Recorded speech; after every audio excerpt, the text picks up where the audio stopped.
Le président français Emmanuel Macron et le Premier ministre britannique Keir Starmer se rendront à Washington la semaine prochaine, alors qu'il y a une alarme en Europe concernant la position ferme du président Donald Trump sur l'Ukraine et le réchauffement de son administration envers Moscou concernant le conflit de 3 ans.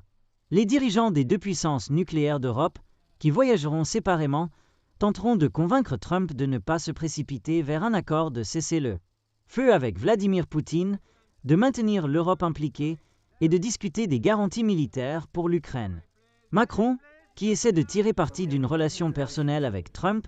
construite pendant leur premier mandat présidentiel, a déclaré qu'accepter un mauvais accord qui constituerait une capitulation de l'Ukraine signalerait une faiblesse pour les États-Unis face à des adversaires comme la Chine et l'Iran. Je vais lui dire, tu ne peux pas être faible devant le président Poutine, a-t-il déclaré avant la visite de lundi à la Maison-Blanche. Les visites interviennent au milieu d'un fossé entre Trump et le président ukrainien Volodymyr Zelensky, que Trump a décrit comme un dictateur, alarmant les alliés européens de Kiev, déjà irrités par une position plus agressive des États-Unis sur le commerce, la diplomatie et même la politique intérieure européenne. Starmer, qui a également averti que la fin de la guerre ne peut pas être une pause temporaire avant que Poutine n'attaque à nouveau, sera à Washington jeudi. S'exprimant dans un podcast de Fox News vendredi, Trump a déclaré que Macron et Starmer n'avaient rien fait pour mettre fin à la guerre.